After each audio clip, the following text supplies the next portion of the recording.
తల్లికి వందనం పథకం నిధుల విడుదలకు రాష్ట్ర ప్రభుత్వం అన్ని ఏర్పాట్లు చేస్తోంది. ఈ నెల 22న విద్యార్థుల తల్లుల ఖాతాల్లో తల్లికి వందనం నిధులు జమ కానున్నాయి. 1 నుంచి ఇంటర్ వరకు విద్యార్థులకు ఈ పథకం అమలు చేస్తున్నారు.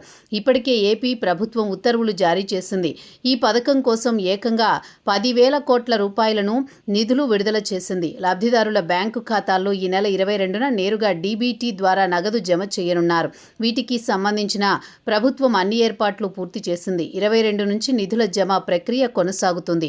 1 నుంచి ఇంటర్ వరకు విద్యార్థులకు ఈ పథకం వర్తిస్తుంది. ఇంట్లో ఎంతమంది పిల్లలుంటే అంతమందికి 13,000 రూపాయల చొప్పున సాయం అందనుంది.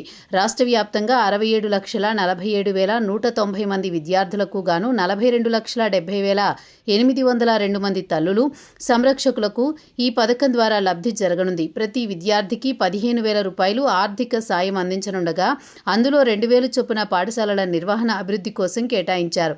మిగిలిన 13,000ను లబ్ధిదారుల ఖాతాల్లో జమ చేయనున్నారు. ఈ పథకానికి సంబంధించిన లబ్ధిదారుల జాబితాను సచివాలయాల వారీగా ప్రదర్శించనున్నారు. ఒకవేళ అనర్హత జాబితాలో ఉంటే అందుకు గల కారణాలను చెప్పనున్నారు. సాంకేతిక సమస్యలు సరిచేసుకుని లబ్ధిదారులకు నగదు అందించనున్నారు.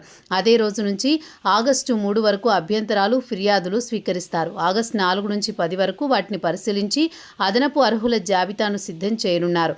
కొత్తగా 1వ తరగతి, 9వ తరగతి, ఇంటర్ మొదటి సంవత్సర ప్రవేశాలు పొందిన విద్యార్థులకు కూడా రాష్ట్ర ప్రభుత్వం అవకాశం కల్పించింది. వారి అర్హతలను పరిశీలించి ఆగస్టు 30న అదనపు లబ్ధిదారుల జాబితా విడుదల చేసి అదే రోజు వారి తల్లుల ఖాతాల్లో కూడా ఆర్థిక సాయం జమ చేయనున్నారు. మరోవైపు అంగన్వాడీ, పారిశుద్ధ్య సిబ్బంది, పిల్లలకు సైతం ఈ ఏడాది తల్లికి వందనం పథకం వర్తించనుంది.